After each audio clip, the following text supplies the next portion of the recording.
Bom, boa noite, gente. Agora sim. Vamos começar então? Vamos começar orando? Emerson, ora para nós, por favor. Senhor nosso Deus e Pai, te agradecemos por estarmos aqui nessa noite para aprender mais de Ti, da Tua Palavra. Pedimos a Deus que o Senhor esteja abençoando neste tempo de estudo bíblico, que o Senhor fale nos nossos corações, nos abençoe. Em nome de Jesus. Amém. Amém. Manu, só fecha lá para nós, por favor. Bom, gente, hoje é a nossa segunda aula. Hoje nós vamos ver a Bíblia, o Antigo Testamento, em ordem cronológica, tá? Só lembrando para vocês, o intuito do curso, desse primeiro curso, é incentivar o estudo da Bíblia, tá? Então, para alguns pode ser algo muito básico que a gente está vendo, para outros pode ser algo já mais avançado, para outros pode estar no meio termo. Talvez não era o que você esperava o curso, em termos de conteúdo, talvez você foi surpreendido, sei lá. Mas para você entender, na primeira aula, vocês viram como ler a Bíblia, tá? Esse livro aqui vai ajudar vocês também nesse sentido, tá bom? Se vocês repararem que na igreja a gente incentiva muito a leitura, tá? Não só da Bíblia, mas de materiais que auxiliam nesse estudo, tá? Ele é um livro bem objetivo e para iniciante, tá? Então, fica aí o incentivo para vocês estudarem mais, seguirem o tema depois, né? Vocês também receberam um bloquinho diferente, além da apostila. Tá? Esse bloquinho aqui, ele não tem um nome oficial, tá? Mas nos poucos lugares que eu já vi ele é chamado de notas de sermão, tá? Isso aqui serve para você tanto acompanhar as mensagens no domingo, ou uma mensagem que você vai ouvir. Sermão é mensagem, tá? É pregação, tá? Que você vai acompanhar no domingo ou pela internet, você vai assistir a mensagem de alguém, tá? Como também eu incentivo vocês para quando forem estudar a Bíblia, tá? Quando forem ler a Bíblia. Então, ao invés de pegar a Bíblia e começar a ler ela numa pancada só, sem parar, o melhor para quem está começando é pegar um capítulo de cada vez. Começa ali pelo Novo Testamento, Mateus, Marcos, Lucas, João, tá? E aqui é um guia também iniciante para você começar a prestar atenção em algumas coisas que podem ser bem importantes no sermão. Às vezes você ouve a mensagem, você fica pensando assim, tá, o que eu devo fazer com isso que foi pregado? Tá? O que eu tenho que aprender com isso? Então aqui é tipo um guia, tá? Tem em cima aqui pregador, texto e data. Mas se você for estudar, você não precisa colocar o pregador aí. Bota leitor, você mesmo. Tá bom? Qual a ideia principal do texto e a sua mensagem para hoje? Essa mensagem que você está escutando, essa pregação, esse texto que você está lendo, qual é a ideia principal do texto que você conseguiu identificar ali no texto, tá? Um exemplo da pregação de domingo, por exemplo. A gente viu ali o texto... Qual foi o texto que a gente viu domingo? Mateus 6. Isso aí é justamente a pegadinha para ver se você... Entendeu? Nós vimos ali a questão das boas obras, né? Como nós devemos... entendeu? Como que deve estar o nosso coração ao ajudar o próximo, ao ofertar, ao fazer as nossas orações, tá? Então, o escrever, gente, ele ajuda a gente a reter a informação na mente, entendeu? Porque é normal, gente, quando a gente lê alguma coisa, por exemplo, quando você lê um livro, você não vai lembrar tudo que você leu no livro. Quando você ouvir a mensagem, você vai gravar sempre alguma coisa, só que você tem que gravar aquilo que realmente é importante, entendeu? Então, a mensagem principal desse texto, o que esse texto fala sobre Jesus, Isso aqui é algo um pouco difícil, às vezes, no começo, tá? Você identificar claramente, entendeu? Principalmente quando não é feito destaque muito claro na mensagem, mas procurar identificar o que esse texto está apontando para Jesus, o que essa pregação está apontando para Jesus. O 3 é muito importante, já é uma aplicação pessoal. Quais pecados esse texto revelou em minha vida? Entendeu? O que esse texto mostrou na minha vida que está errado, que eu devo melhorar, que eu devo consertar, ok? Depois, ali embaixo, a passagem bíblica ou a parte do sermão que mais te chamou a atenção, entendeu? Eu gostei desse versículo, tá? Eu gostei dessa aplicação aqui que o pastor fez, tá? Tudo isso ajuda a reter. Depois, ali embaixo, vem um desafiozinho ali, né? O que devo fazer após ouvir esse sermão, tá?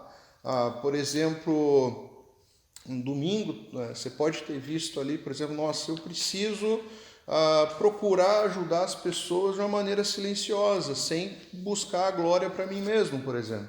Então, quando eu for ajudar alguém, eu vou ajudar agora em segredo. Então, é uma forma de você aplicar o que você aprendeu ao ouvir o sermão. Depois, ali, qual irmão eu vou procurar durante a semana para orar com ele ou por ele? Tá? Uma forma também de você aplicar isso na vida de alguém. E com quem irei compartilhar esse sermão, essa mensagem, tá? Para quem que eu vou mandar no direct, para quem que eu vou mandar no WhatsApp. Beleza, gente? Então, esse bloquinho aqui a gente vai incentivar também toda a igreja. Ele vai estar sempre disponível ali, as folhinhas, ou se não, bloquinhos pequenininhos assim. Tá bom? Então, você fique à vontade, é mais uma maneira de você ser incentivado a estudar a Bíblia, ok? Hoje nós vamos ver a cronologia da Bíblia, tá? E do Antigo Testamento, ok? Acho que eu vou pegar uma apostila aqui que fica melhor para mim.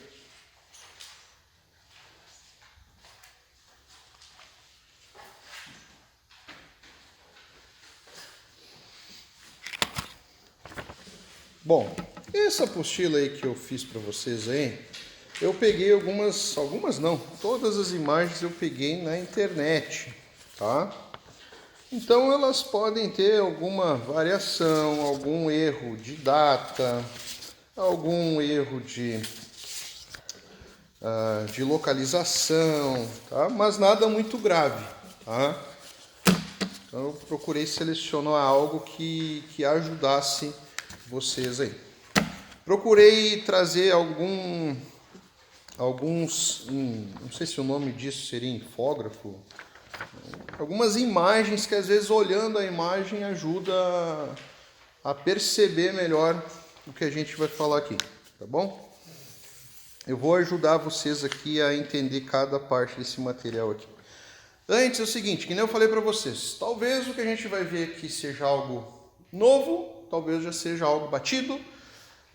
Então eu vou contar a história do povo de Israel de uma maneira simples, objetiva, destacando os principais eventos. Vocês precisam entender o seguinte, a Bíblia, ela conta uma história, tá? Ela conta a história de redenção, tá? Ela mostra o pecado do homem, a separação do homem de Deus por conta do seu pecado. E depois a Bíblia ela vai contar, quem participou do Conectar lembra que a gente conta ali a história de redenção que vai ter o ápice aonde? Em Jesus. O Antigo Testamento ele conta a história do povo que Deus escolheu para si, que é a história do povo de Israel. Conta toda essa história. Então, quando a gente está lendo a Bíblia, talvez você possa estar perdido. De onde que vêm essas histórias e que histórias são essas?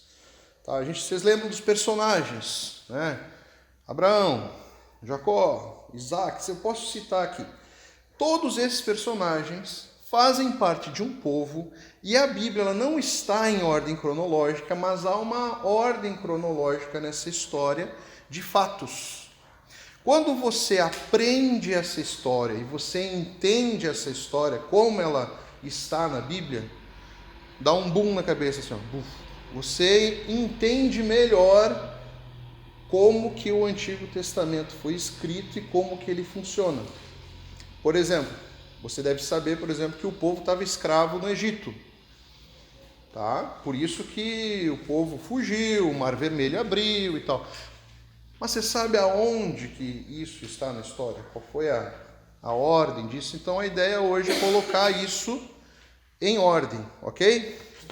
Então, ó, esse infográfico aqui, sei lá se é o nome disso, pode estar parecendo um pouco complicado ao você olhar aí na primeira vez, tá? Mas conforme eu vou contando a história, as coisas vão clareando aí, vocês vão entendendo, ok? Não estou achando o índice. Ele começa aqui, ó, nesse ladinho aqui. Isso aqui é uma linha do tempo, gente, tá? É uma linha do tempo, tá? Nessa linha do tempo aqui, ele vai estar destacando aqui os acontecimentos que eu vou contar, ok? Então, depois que eu contar a história e você for olhar esse gráfico, vai fazer mais sentido, tá bom? Exato. Fiquem tranquilos, Só vou explicando mais ou menos. Aqui também é uma linha do tempo dos livros da Bíblia, tá? Ó, em ordem cronológica e de história contada. Depois eu vou explicar com calma, tá bom? Esse mapa aqui é um mapa das 12 tribos de Israel. Depois, quando eu chegar nessa parte, vocês vão entender a localização das tribos. Vai fazer sentido. Só estou mostrando agora, tá?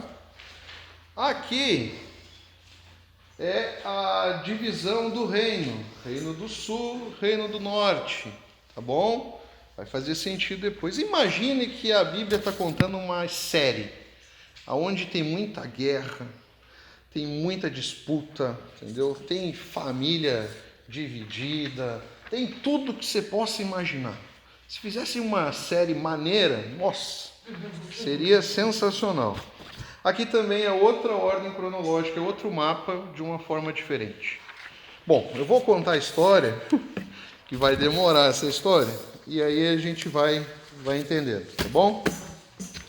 Eu vou dar pausas na história e aí eu abro para perguntas para os irmãos se situarem, tá bom? Vamos lá então. Bom, a história começa em Gênesis, tá?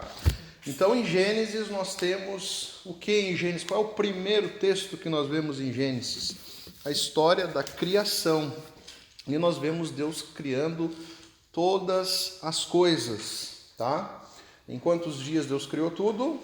Em 6 dias, no 7º ele descansou.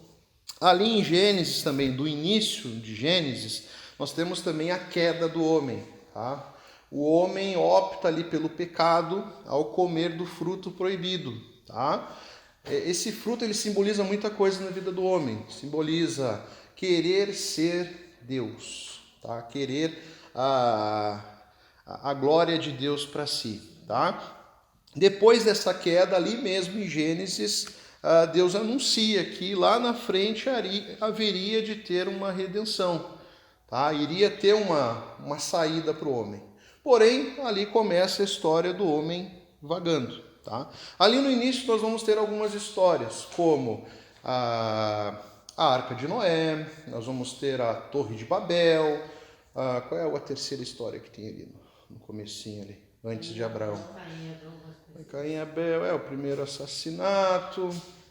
Mas eu acho que seria essas histórias aí que tem ali no começo, tá? Então se você já ouviu falar em Arca de Noé, Torre de Babel, tá ali no início da Bíblia, tá?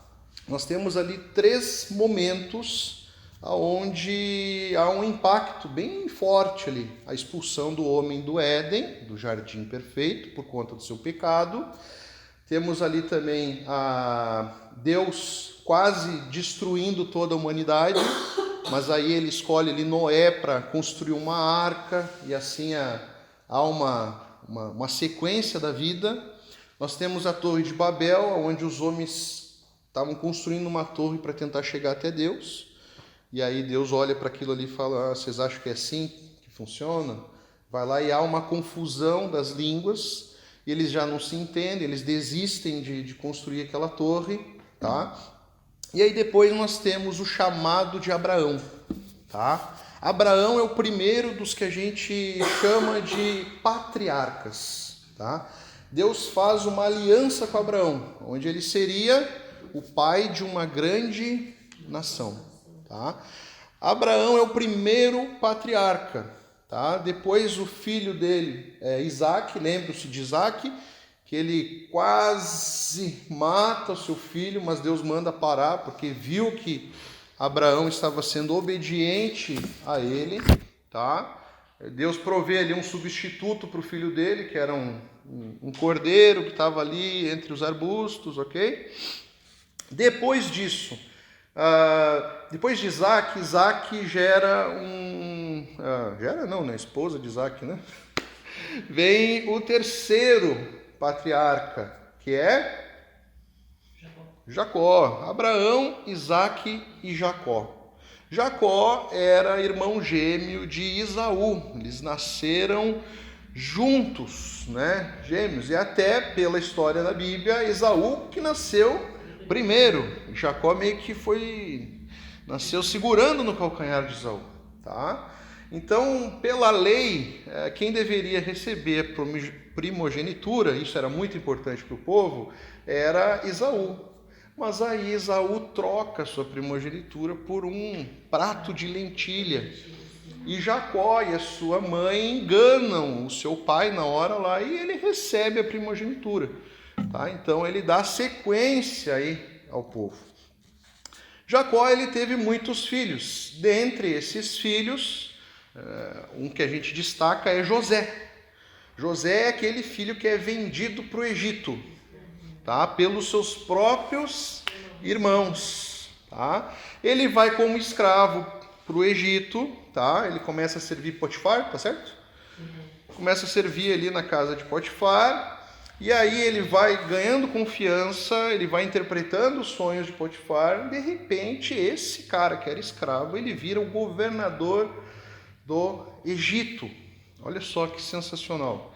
E aí o que acontece? A terra, toda aquela região ali passou por uma grande fome. Muita fome houve ali naquela terra. Inclusive a terra onde os seus pais e os seus irmãos moravam.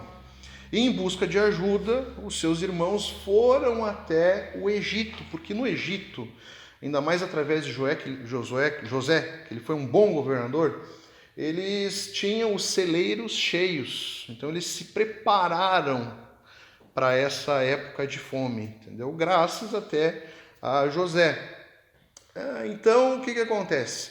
Ele revê os seus irmãos, ele perdoa ali os seus irmãos, e os seus irmãos e o seu pai passam a morar ali, a viver no Egito, ok?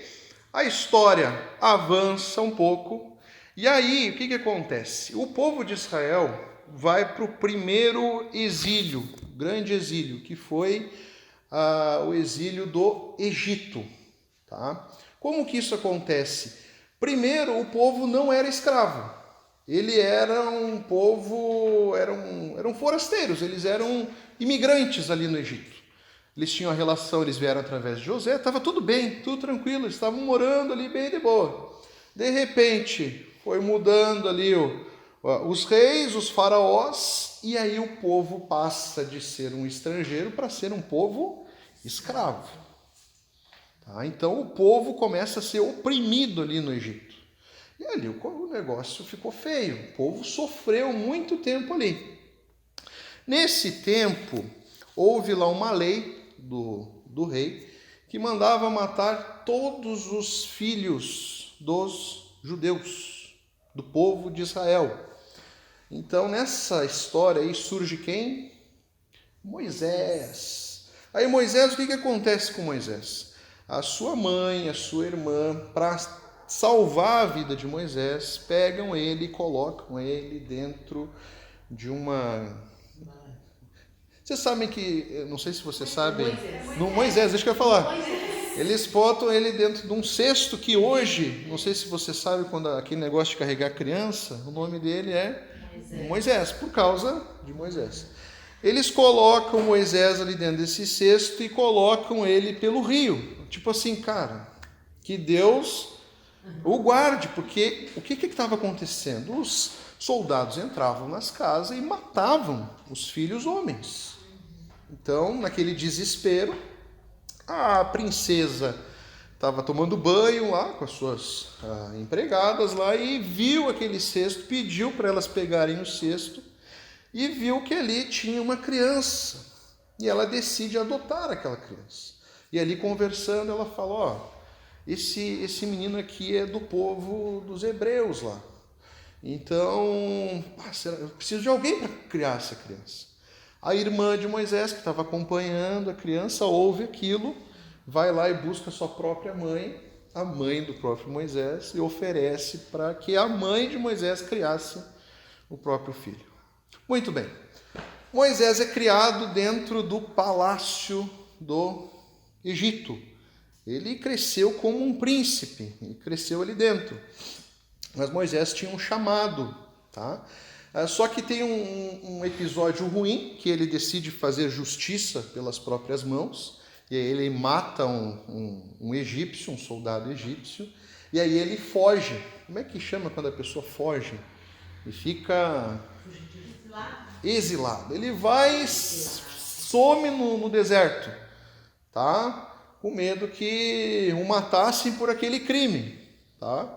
Lá nesse deserto ele tem uma experiência muito forte com Deus, sem falar que ele casa, né? Mas ele tem uma experiência muito forte com Deus através de uma sarça ardente, tá? E aí ali ele é direcionado por Deus para voltar e salvar o povo do Egito, tá? Aí Moisés vem para salvar o povo do Egito, ali acontecem as 10 pragas, tá? O povo ele é liberto, Moisés sai com o povo e o exército do faraó morre depois que o mar vermelho se abriu para o povo passar, e quando o povo passou pelo mar, quando os soldados foram atrás, o mar se fechou, ok? E aí a história segue. O povo ficou vagando um bom tempo no deserto, tá? E por conta da desobediência do povo, o povo vagou no deserto até que toda essa geração morresse. E só entrou na terra prometida porque Deus prometeu uma terra para o povo dele, tá? Chamada terra prometida. Então o povo vagou pelo deserto até uma geração morrer. Quando toda a geração estava, como é que fala? Nova de novo? Não. Renovada. Quando toda a geração estava renovada, para vocês terem noção, nem Moisés entrou na terra prometida, porque ele teve um desconforto com Deus ali, que ele não deveria ter feito. Ele só olhou a terra prometida, mas ele não entrou. Toda uma nova geração que entrou na terra prometida, claro, na base da luta. Não, aí depois assume Josué. Josué é o discípulo de Moisés que assume daí a liderança do povo, e o povo entra na terra prometida. Tá? Há muita batalha, muita guerra, mas eles conseguem entrar na terra prometida. O que acontece? Depois que eles entram lá na terra prometida, há uma divisão ali no povo, tá? Há o que a gente chama das 12 tribos de Israel, tá? O povo se divide nas 12 tribos. Então, nesse mapa aqui é a localização do povo na nova terra, ok?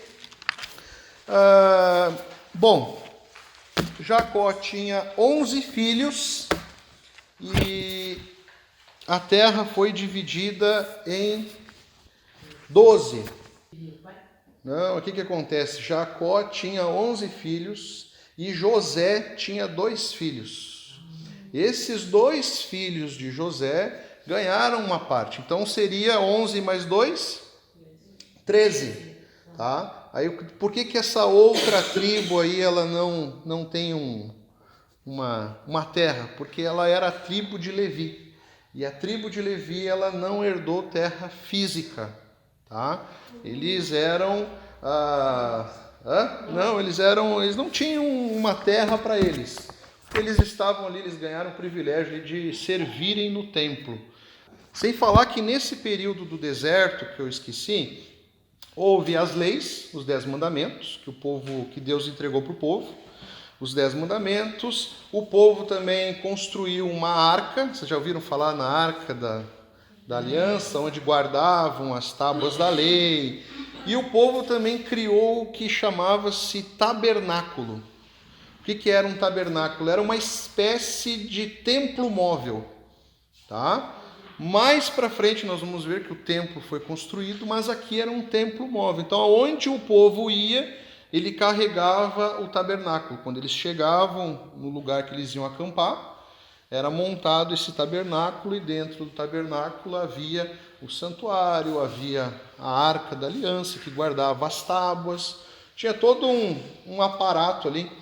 Isso o povo de Levi? Esse é o povo de Israel.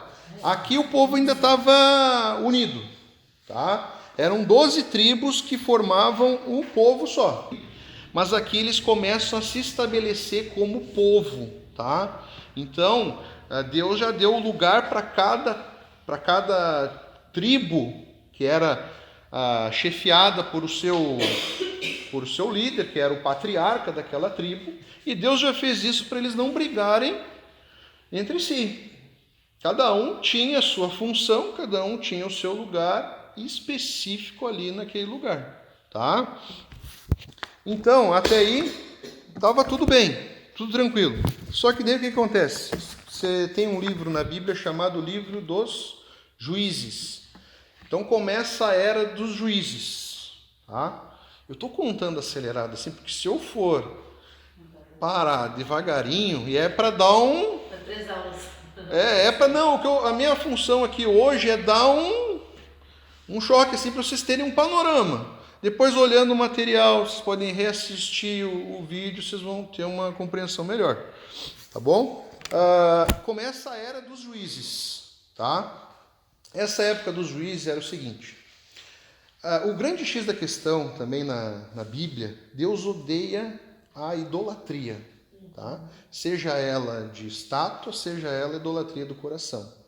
Então, você vai ter a época dos... O que era a época dos juízes? Sempre que o povo idolatrava ou desobedecia a Deus, Deus levantava um exército, um povo forte que vinha e destruía o povo. Aí o povo clamava, desesperado por perdão, aí Deus levantava um juiz. Um juiz era uma espécie de líder, um profeta, um tipo de um rei sem ser um rei, mas que liderava o povo durante esse período. E aí o povo, a partir do momento que o povo voltava a ter obediência, largava a sua idolatria, aí o povo prosperava novamente, tá? O povo era muito desobediente, gente. Então a gente teve vários juízes. Alguns juízes mais famosos que vocês vão lembrar, só para vocês situarem, Sansão foi um juiz, tá? Sansão, aquele que teve os seus cabelos cortados. Gideão, que é o verdadeiro 300, tá? Então, essas histórias dos juízes são contadas ali nos livros de Juízes. Aí chega uma época que o povo começa a olhar para os reinos vizinhos e começa a ver que nos reinos vizinhos existia um rei. E aí o povo começa a pedir para Deus o quê? Nós queremos um rei, nós queremos um rei, nós queremos um rei. E aí Deus fala assim, tá, vocês querem um rei? Então tá bom. E aí começa a época dos reis, tá? Final de 1 Samuel, começo de 2 Samuel. Deixa eu pegar aqui um infógrafo aqui para ver se vocês... Ó, deixa eu ver...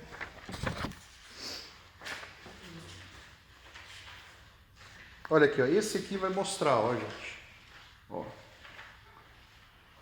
Aqui, esse coloridinho aqui, tá? Até vai mostrar apontando para os livros, tá?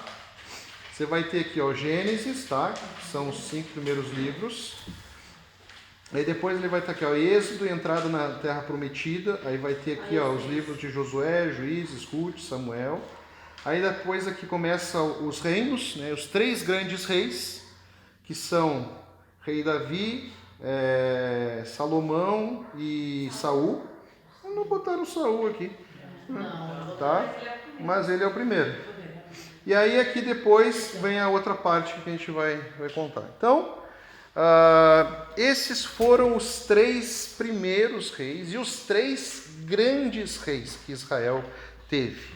Para você ter noção, ó, gente, o livro de Crônicas, tá aqui, ó, 1ª e 2ª Crônicas, era um livro que havia lá no povo de Israel que contava a história do povo, tá? Por isso que ele está paralelo aqui na linha do tempo, ó. Imagine isso aqui como uma linha do tempo, tá bom? Então, há os livros que vão contando a história e aqui, ó, paralelo, contando tudo o que estava acontecendo, está o livro dos Crônicas, tá? E desse lado aqui, ó, na outra linha do tempo, os livros que iam sendo escritos nessa época aí, ó, Salmos, Provérbios, Cantares, Eclesiastes, tá? Só o Jó aqui que tem discordância aqui, que ele pode ter sido escrito antes até de Gênesis, tá bom?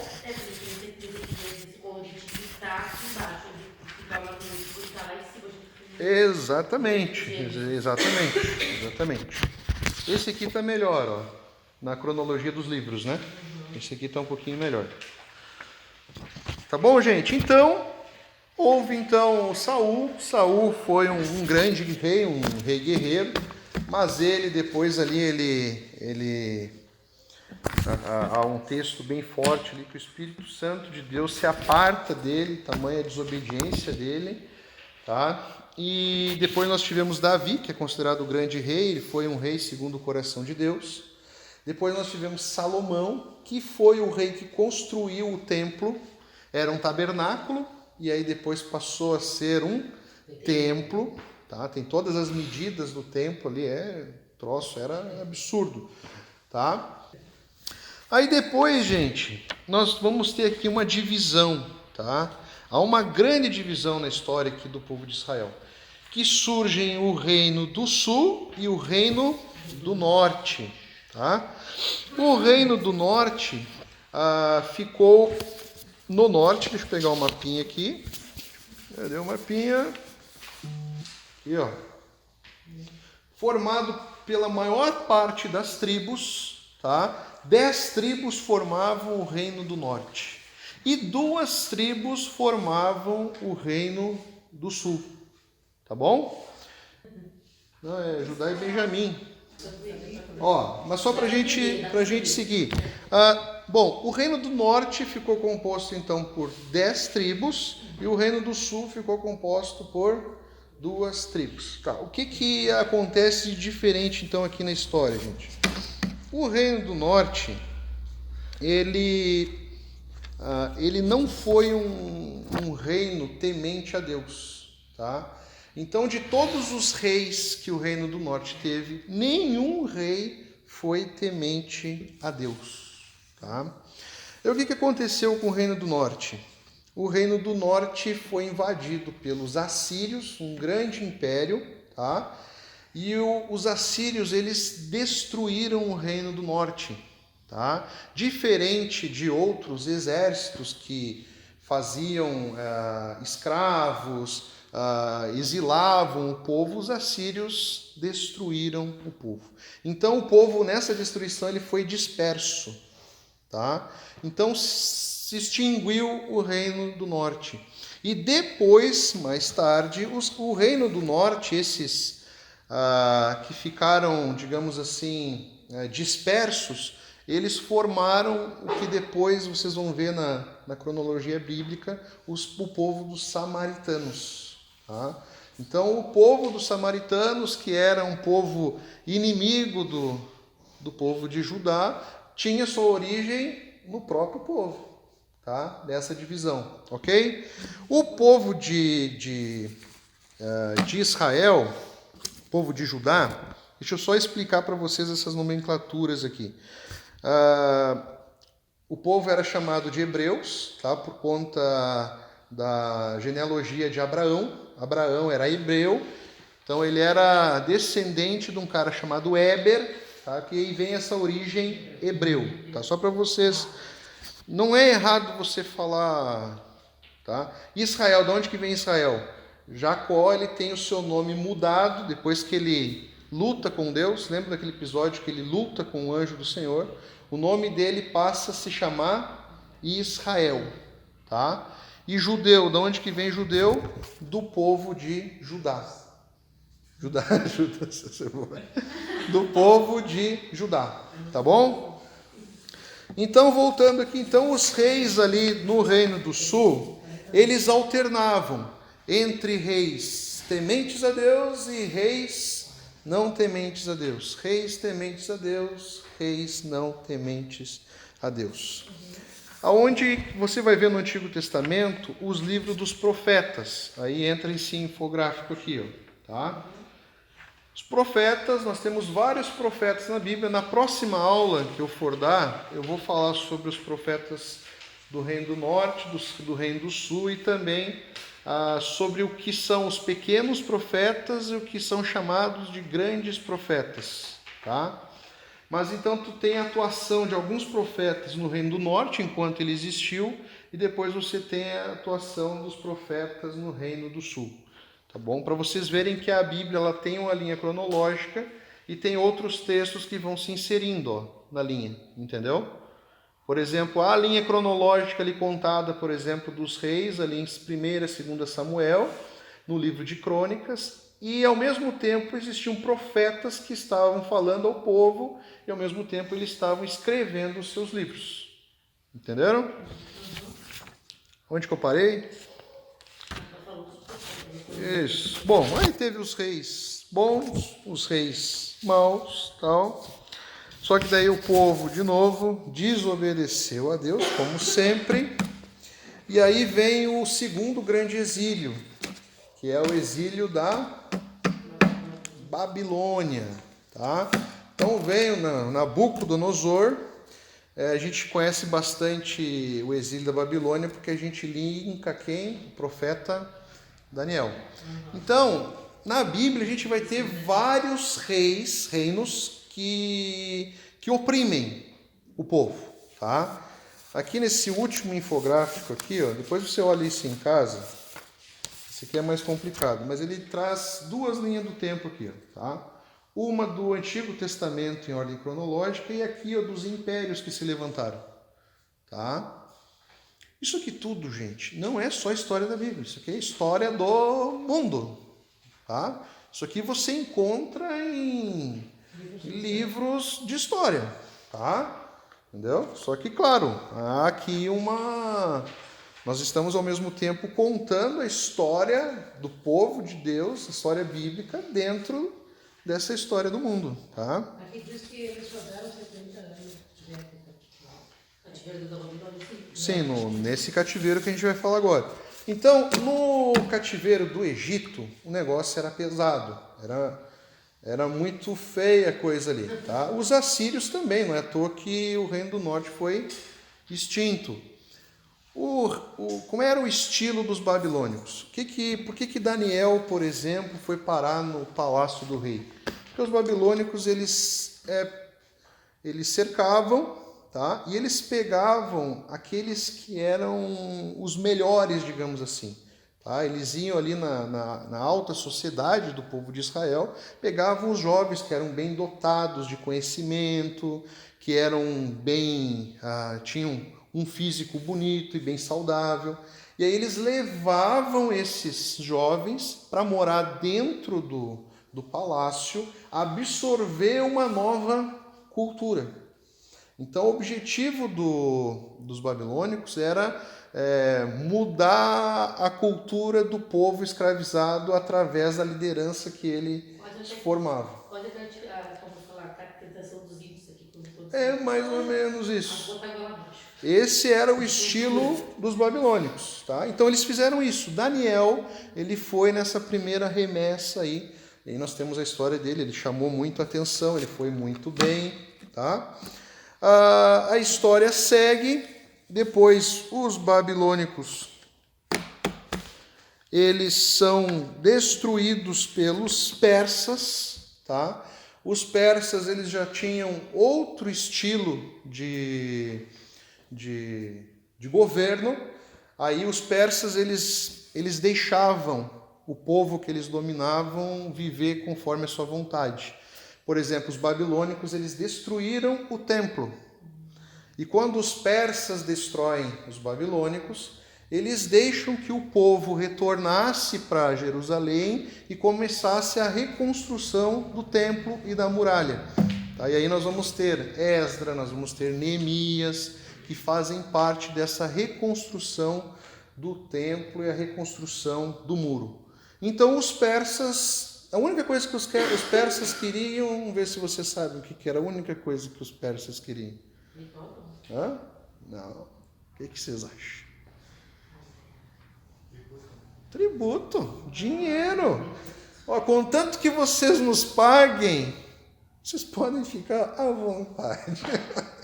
Gente, é sempre o dinheiro, tá bom?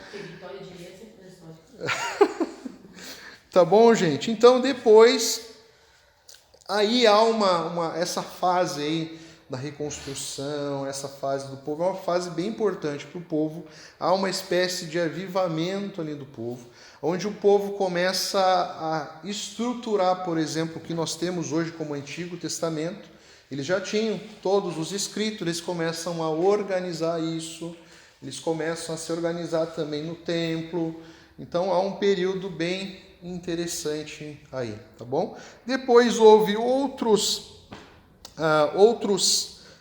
impérios dominantes. Nós temos aí, depois dos persas, nós temos os gregos. Depois os gregos vocês vão lembrar da história do Alexandre o Grande, mas na Bíblia a gente não tem muito essa história contada aí, porque na Bíblia nós vamos ter um período de silêncio. Vocês já viram que a Bíblia ela tem umas páginas em branco no meio da Bíblia? Então esse é chamado o período do silêncio de Deus. Não que Deus estivesse em silêncio e não tivesse feito nada, mas essa história não nos é contada, tá?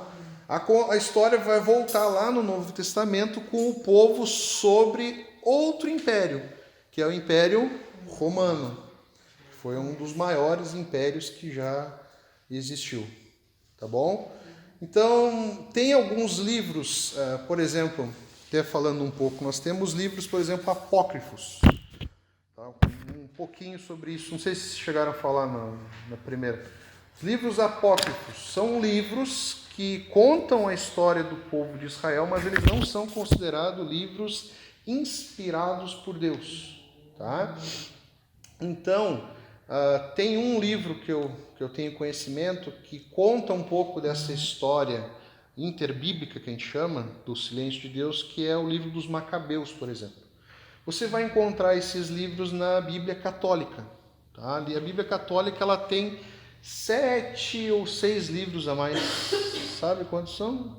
6 ou 7 livros a mais ali na Bíblia Católica.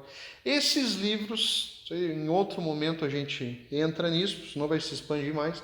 Mas esses livros eles são muito bons para a história, para você entender a história, mas eles não são considerados livros inspirados por Deus. Não servem para ensino, não servem para exortação, não é palavra de Deus. Tá? Mas é um bom livro para você saber da história. Tá? Você não vai ver, por exemplo, eu pregando em cima de um livro apócrifo. Mas só para falar para vocês que tem outros pesquisadores que escreveram acerca desse período. Agora, biblicamente, tá? Nós não temos esse período contado aqui na Bíblia. Ok? Beleza? Foi muita informação, muita bagunça? Deu para ter uma noção? E aí, alguma dúvida aí? Deixa eu aproveitar e mostrando as tabelas aqui. A melhor tabela que eu achei foi essa aqui, ó. Parece a mais difícil, mas tu vai olhando ela com... É difícil, eu vou mandar depois o PDF. Eu vou mandar. Esse aqui, ó, são o nome dos reis, e eles estão em inglês, eles não foram traduzidos. Mas ela é bem interessante. Essa aqui é uma linha do tempo contando com os livros, entendeu? Ó, quando os livros foram escritos, daí tem o exílio então, aqui. Assim, ó, a Bíblia então, no Velho Testamento, ela não está numa ordem cronológica, ela se no ordem de fato. Hã?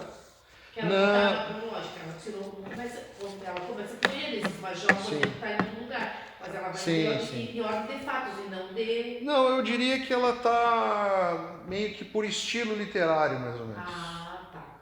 Entendeu? Não tá... Porque também nisso, nessa cronologia dela, que nem eu falei que pode ter algum erro, alguma divergência, porque tem algumas coisas que não são unânimes.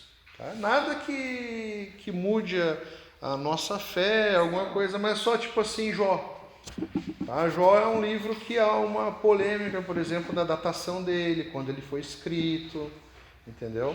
Quando nós formos falar sobre os livros, vocês vão ver que tem livros que têm a sua autoria muito clara, a sua datação ela é muito clara. Tem outros livros que não têm um autor definido.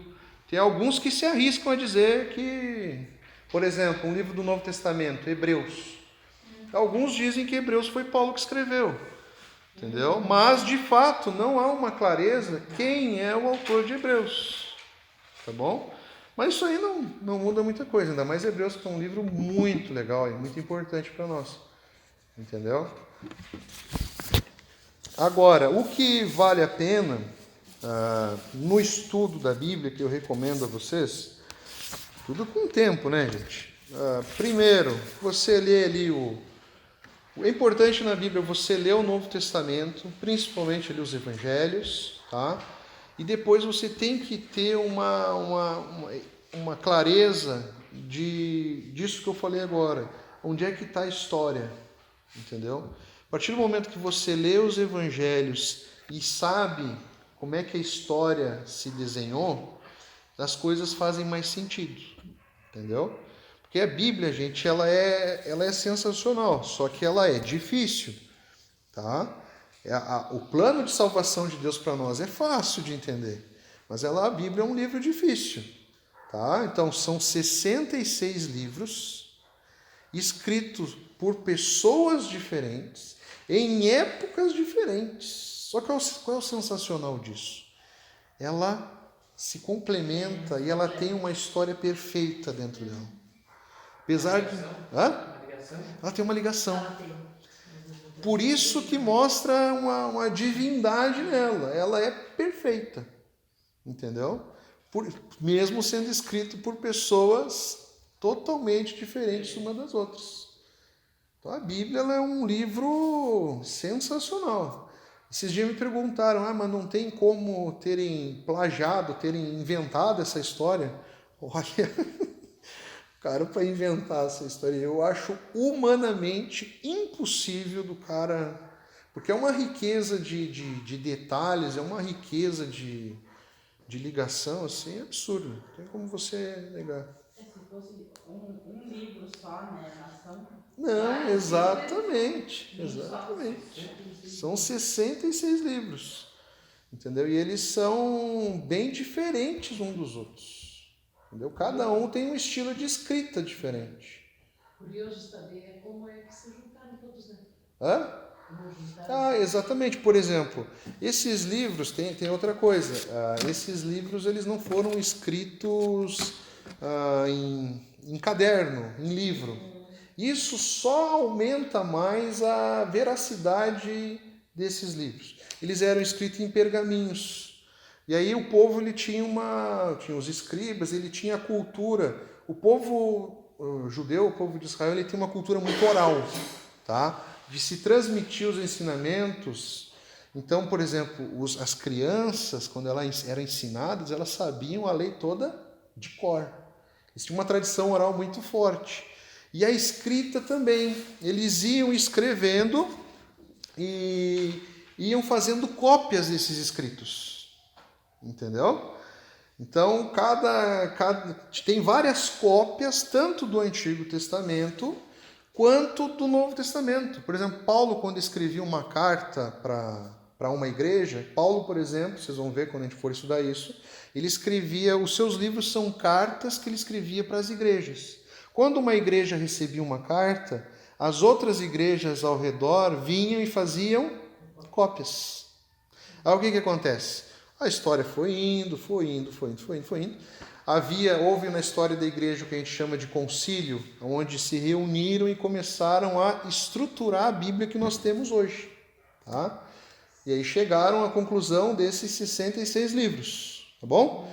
Só que um fato legal é o seguinte, esses livros, esses pergaminhos, eles são encontrados até hoje.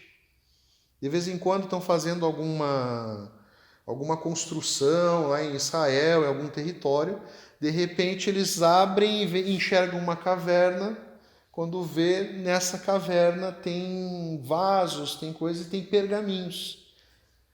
E aí, sabe qual é o mais interessante? Eles vão ver esses pergaminhos, eles são idênticos aos outros. Entendeu? Nisso que eu estou contando, os mesmos escritos dos grandes filósofos também foram nesse mesmo estilo, de pergaminhos, de acharem cópias. Só que os únicos que eles duvidam da veracidade quais são? Os bíblicos. Mas aí já é uma questão mais espiritual, né? Aí você vai ter pequenas divergências com relação à pontuação, uma palavra um pouquinho diferente da outra, tá bom? Até com a tradução também.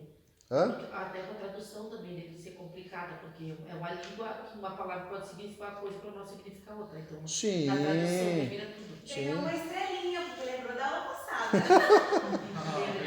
Não, mas A Bíblia, olha só como eu ia falar para vocês que é difícil. Olha só, a Bíblia ela foi escrita em 3 idiomas, tá? Hebraico, aramaico e grego. O aramaico é uma língua extinta, não tem mais, tá? Não é falado aramaico. Tá? O hebraico já era um hebraico rústico e o grego não é o grego que fala na Grécia, é o grego chamado grego koiné, que era um grego usado, porque a Grécia ficou ali como um centro de turistas, de frequência de vários povos, então é um dialeto local. Entendeu? É, mais ou menos. Aí você vai ter, por exemplo, imagina, olha só a situação, como que acontece a escrita das Bíblias que nós temos hoje. Os grandes estudiosos, por exemplo, os brasileiros, eles formam uma equipe, tá? Eles vão até aonde estão os manuscritos, eles têm autorização, eles escolhem qual o manuscrito que eles vão utilizar e ali eles começam um processo de tradução, é uma equipe, e aí eles têm a difícil tarefa em alguns textos, por isso que nós vamos ter nas Bíblias, isso aí a gente pode falar também futuramente, explicar por que cada Bíblia tem um linguajar diferente da outra. Tá? Tem Bíblias, por exemplo, quando o cara vai traduzir, ele já traduz o sentido. Tem outra que ele procura ser mais literal. Entendeu? Então não é que uma Bíblia é ruim. Claro que tem umas que são bem ruins. Depois eu explico. Tá? Tá bom? Mas outras a mudança é isso. É muito difícil em algumas palavras, por exemplo, de você achar a palavra exata, porque, gente, é outra cultura. Eu gosto de um exemplo, que é uma bobagem, mas é um exemplo que me ajuda a entender a dificuldade. Aqui no Uruguai não é tanto, mas eu lembro quando eu fui visitar a Pri, em uma das vezes que ela morava na Argentina, eu reparava na rua que os carros tinham uma garrafa d'água. Achei que ali era só pra gravar.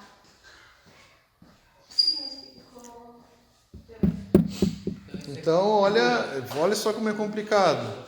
Então, por exemplo, né, vocês devem ter visto um pouco disso na primeira aula, e esse é o grande desafio tá certo? Sim. Do leitor, do intérprete. Do leitor e do intérprete. Tá? Por exemplo, gente, por que é importante esse incentivo que a gente faz? Por que é importante você conhecer o Novo Testamento? E a gente vai ver isso depois quando nós vamos ver como que você lê cada livro, tá? Por exemplo, você tem que entender que, primeiramente, esse livro que vocês têm na mão, ele foi escrito para um outro destinatário da época lá, para aquelas pessoas. Por isso, para nós não faz muito sentido, por exemplo, os exemplos que Jesus dá muitas vezes nas parábolas, mas para eles faziam todo sentido. Se Jesus estivesse hoje aqui, ele usaria do Instagram, ele usaria da internet, totalmente diferente. Então, primeiro você precisa entender quem é o ouvinte primário, você tem que entender um pouco da cultura. Por exemplo, como que vários falsos profetas aí enganam as pessoas direto aí. Eles pegam os textos do Antigo Testamento, que foram escritos para um destinatário, ou se não para uma pessoa específica. E eles tiram esse contexto e já fazem diretamente uma aplicação. A gente tem vários exemplos, tá? Por exemplo, um que eu gosto de falar que é bem claro, é lá quando Josué, ele assume ali, Deus dá para ele a liderança do povo e fala para ele, seja forte e corajoso. Aonde a planta do teu pé pisar, você vai conquistar, eu te darei. Tá? Gente, essa história, ela é uma narração e é algo que Deus está prometendo para Josué. Há um contexto ali, essa promessa é para o povo de Israel. Aí eu já ouvi falso profeta pegando essa passagem, tirando esse contexto e aplicando direto para a pessoa. Está vendo aqui, gente? Deus está falando para você. Aonde você pisar a planta do teu pé, Deus vai te dar. Entendeu? Aí o cara tirou todo o contexto, não teve respeito nenhum pela história. Tá? Eu já vi isso, por exemplo, eu lembro de um jogador, que eu já contei essa história aqui, que ele tirou os calçados quando ele foi apresentado no Barcelona, lá no time, e saiu andando descalço no gramado. Aí os repórteres, por que você está fazendo isso? Não, porque aonde eu pisar a planta do meu pé, eu vou conquistar. Não passou muito tempo, ele foi vendido, ele nem jogou ali. E se for assim, gente, então eu vou sair aí nas concessionárias aí descalço, aí pisando nos carros. E a decepção por não conquistar? Como é que fica a decepção? Sim, eu não estou nem entrando no contexto todo.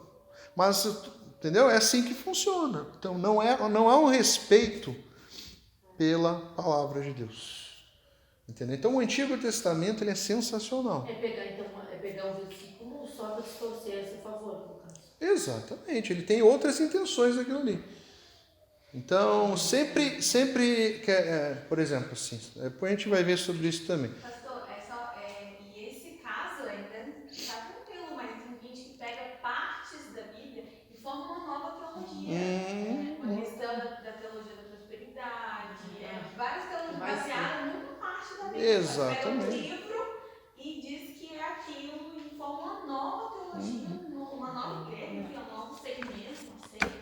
E também tem muitos que usam na doutrina das igrejas. Sim. Que escraviza as pessoas. Sim. Eu lembro, eu tinha uma irmã minha que ia numa igreja que era bem rígida. Eu lembro que na época ela ia na igreja, né?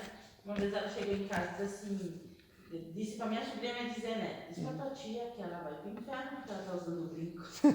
Porque nem brinco podia usar. Na igreja dela, né? Porque a doutrina deles era... eles tiraram coisas da Bíblia para botar nos tempos atuais, né? Sim. E era pecado. Vou aproveitar esse teu gancho aí, então olha só, eu já termino aqui para não ficar muito extenso. Olha só como que é feito a enganação. Isso é desde os tempos de Jesus, tá? Desde sempre houve isso. Não é à toa que Paulo vai combater várias heresias. Por exemplo, na história da igreja, eu acabei de citar para vocês os apócrifos, né? Por que a Igreja Católica tem esses livros a mais e a Bíblia que todo mundo usa, no resto do mundo não tem? Sabe por quê? porque foi uma tentativa que tem, olha, para vocês terem noção, tem até estudiosos católicos que não aceitam esses livros. Porque foi uma tentativa da Igreja Católica lá atrás de dar uma aprovação ao ritual dos mortos que eles tinham, tá? De você pagar pelas vidas que iam para o céu. Então eles não tinham um texto que davam credibilidade a isso na Bíblia. Então foi uma tentativa da igreja de dizer que isso era normal, o culto aos mortos era normal. Só que uma tentativa que não deu certo, porque esses livros que eles selecionaram, nem eles falam acerca disso. Não tem base bíblica para você fazer um culto e ainda mais pagar por esse culto, entendeu? Com o objetivo que essa pessoa suba aos céus. Até hoje isso é feito. Tipo a missa do sétimo dia? Exatamente. Como é que é? Exatamente. O que é a missa do sétimo dia? É uma missa que você paga e tem como objetivo fazer com que aquela alma chegue até o céu. Ai, meu Deus. E porque ela pode estar presa no purgatório, outra coisa que não existe. Exatamente, a outra prática também, que é a extrema unção, que é uma oração que o padre faz ali no velório. Então isso não é bíblico, não tem isso na Bíblia. Então eles fizeram essa tentativa. Aí na história, hoje, qual é o mais comum? Eles distorcem o livro. Eu conversava com o senhor, porque eu saí da onde eu estava, porque ele começa a estudar, começa a aprofundar, e aí ele começa a defender. Eu já não chamo de endemoniada, né? Ela está endemoniada porque ela está estudando muito. Sim. E aí eu ia naquela função, porque não por causa que eu dou o dízimo por amor. Mas ele falava, nossa, tu não deve haver mediador e portador. Eu digo, Jesus amado, Deus vai me abençoar, vou tirar tudo que eu tenho. Se eu não conseguir entregar o dízimo assim mesmo. Mas eles falam, na teoria da prosperidade é uma das coisas muito fortes deles. Sim. Quem já foi, pode dizer que não. Vai vir o mediador, o portador, o devorador, não sei de quem vai destruir. Eu digo, meu Deus do céu. Aí chegou num ponto que eu disse, você está errado, não diz na Bíblia isso. Que pega uma parte de Malaquias, distorcem toda, já para fazer outra coisa. Aí aquilo começou a me pegar muito, comecei a estudar muito, né? E aí foi quando eu comecei, Jesus também, quando vai no templo, vem aquela vendendo coisas no templo, eu digo, daí ó, o que está acontecendo agora de novo. Estão usando a igreja, a casa do Senhor, como uma troca e venda, como algo que tem que ser trocado. Vou trocar dinheiro por uma bênção, não existe isso. Às vezes Deus é gratuita, eu comecei a dar vontade muito, por isso que eu falei, eu batia muito de frente, quando foi que eu não consegui ficar mais. E aí a outra... Eu comecei a... Você ajuda. Oi? Eu já optei não conhecer essa galera aí. Ah, sim, mas o que acontece? É isso, né? Geralmente, né, nas igrejas que é a prosperidade e tal, vocês podem reparar. Se Não vocês pode já ler foram... nenhum livro que não for da igreja deles. Não pode escutar nenhum pastor. Não, e tem Eles um... também tem tudo aquela coisa assim, ó. Tem um tudo detalhe. só centrado para eles. Tem um detalhe que vocês podem reparar. Tem um detalhe, só para a gente fechar aqui, tem um detalhe. Reparem nisso. As pessoas não abrem a Bíblia e também, às vezes, nem é convidado a abrir a Bíblia. Então, as pessoas são enganadas porque também não querem ouvir.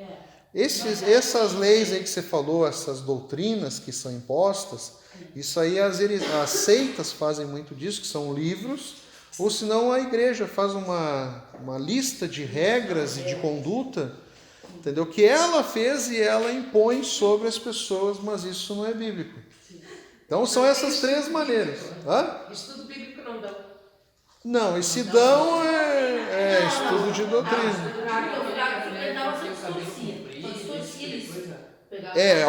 Algumas práticas. Essa prática também não. Não. Está na Bíblia para aquele tempo, para aquela época, com outro contexto. Entendeu? Aí que está o contexto, né? Não, isso aí é o de menos. A gente tem coisas muito mais... isso aí é fichinha. Entendeu? E se o pastor for questionado sobre isso, como é que ele faz para... tá aqui, ó. Como assim? Ele vai engabelar, ele vai inventar outra história.